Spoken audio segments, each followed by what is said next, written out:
Hello and welcome to my channel. Today, what I want to do is just show people if they have a surface plate and they have a height gauge, which a lot of people do, home hobbyists, I don't think they're getting the full value out of them. I've seen a lot of people, when I thought about doing this, what it brought up was people doing stuff the wrong way. And I just thought I need to do a video on it. I did a short video the other day, but I think there's a lot more to tell people on how to use this equipment. Let's get into that. My last video, the short video. When I decided I wanted to do this, the first thing I thought of is watching people on YouTube lay stuff out, especially thin things. This is at 65 thousandths or so. It's a 16th stainless steel. How could I tell it's stainless steel?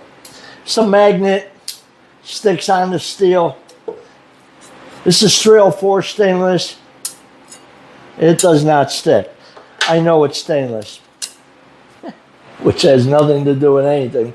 But this is polished stainless, and I was making these for someone, and I just need to drill a hole in the middle. And I thought, I'll just lay it out, punch it, and pick it up with a small drill, and then drill my larger hole. But I thought I'd make a video on laying stuff out on the surface plate. Anyway, like I was saying, I've seen people do stuff, thin stuff, and what they're doing, I watch them try to hold this straight and scribe, and they're wobbling up and back, and it just aggravates me because I know there's a better way to do this. If you're going to spend the money on a surface plate and a height gauge and everything else that goes with it, you should have an angle plate. Put your part up against your angle plate. It makes it a lot sturdier. Now you could even clamp it so it doesn't move with your scriber. If you don't have an angle plate, you should have a 1, 2, 3 block, which you can also use. Just put it up against there, clamp it. It makes it a lot more simple, and you're not wobbling around. Learn to do it the right way. But what I wanted to do was show you some fast tricks on touching off and scribing in the proper place. I think I said I just squared these up. It's 304 stainless, and I just need to find the middle.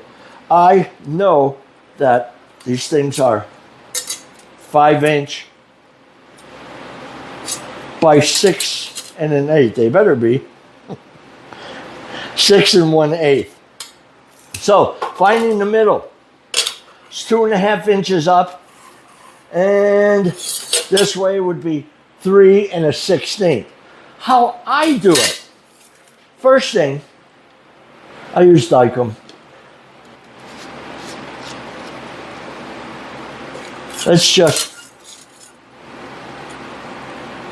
put some here so you could see your scribe marks.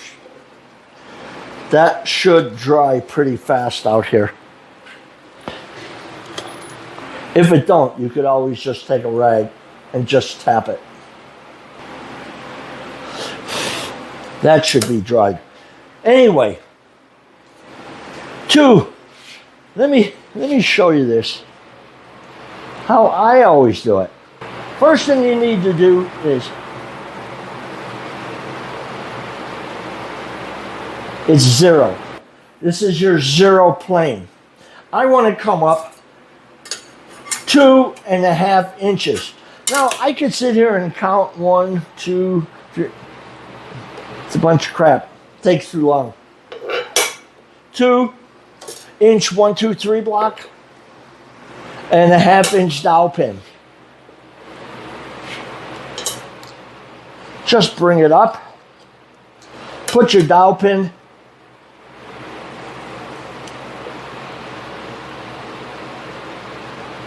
lock her down. That's 2.5 inches. You should have a gauge block or something that you could just use. I use this because it's fast. Then just come here, put it up against your angle plate and just scribe it. If it's still moving around, clamp it. The other side, like I said, was 6 1/8. That would be 3 1/16. There's your 3. If you had a larger piece, you could use the other 1 inch, then the 3 inch, that would be 4. You can go up to 6 inches, but 3 1/16. I happen to have a 1/16 dowel pin. You could use a drill bit if you want, but you just place that on top, unlock it, come over to here,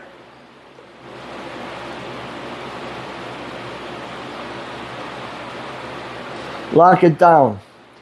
3 1/16. It was a lot faster than counting it off. Even if it was 3 inches, 80 thousandths. You know where you are. 3 1/16. You need to add 18 more thousandths. Pretty simple. But you just put it up against your surface. Not surface plate. You put it up against your angle plate and just scribe. It makes it so much faster and nicer if you got it up against the angle plate. And if you use a quick way to measure it off, it makes it pretty quick. And that's how I always do it. I did this once before. This was for my short video. And I just thought, I bet you people would like to see how you can do that a lot faster than dialing that off. Well, I felt maybe you'd want to see something like that. Fast layouts. But if you don't have an angle plate and you don't have 1, 2, 3 blocks, you need to invest in them. And please, I don't want to see people laying stuff out, trying to hold it straight. That's aggravating. Anyway, I did want to mention to people about spotlighting my subscribers. We've done that 3 times now. It was pretty successful. If somebody has a project going out there, and I have gotten a few photos and a few videos, nothing to fill a whole video up with. But if you're interested in having your project highlighted or spotlighted on my channel, find my email address. It's in the description. Or better yet, I'll put it right here. Go there, email me some photos, or email me, and I'll tell you what you need to do to get me those photos. And I'll highlight you on my Spotlight subscribers videos. But if we do show your videos on my Spotlight subscribers, I will send you a sticker. I'll send you a new one and an old one. I'll send you 2 stickers if we can agree on where they should be sent. Okay. And one other thing. If you have a sticker that you would like to send me email me, and I'll give you my mailing address, or how to get it to me anyway. And we'll put your sticker on my channel board. I don't care if you have a channel or not. It doesn't matter. You have a shop that has stickers. I don't care what it is. Let me know. Email me, and we'll get your sticker on that board. Okay. So, I guess that's all I really have today. So I guess this video's coming to an end, and I'm going to have to say, until next time, enjoy.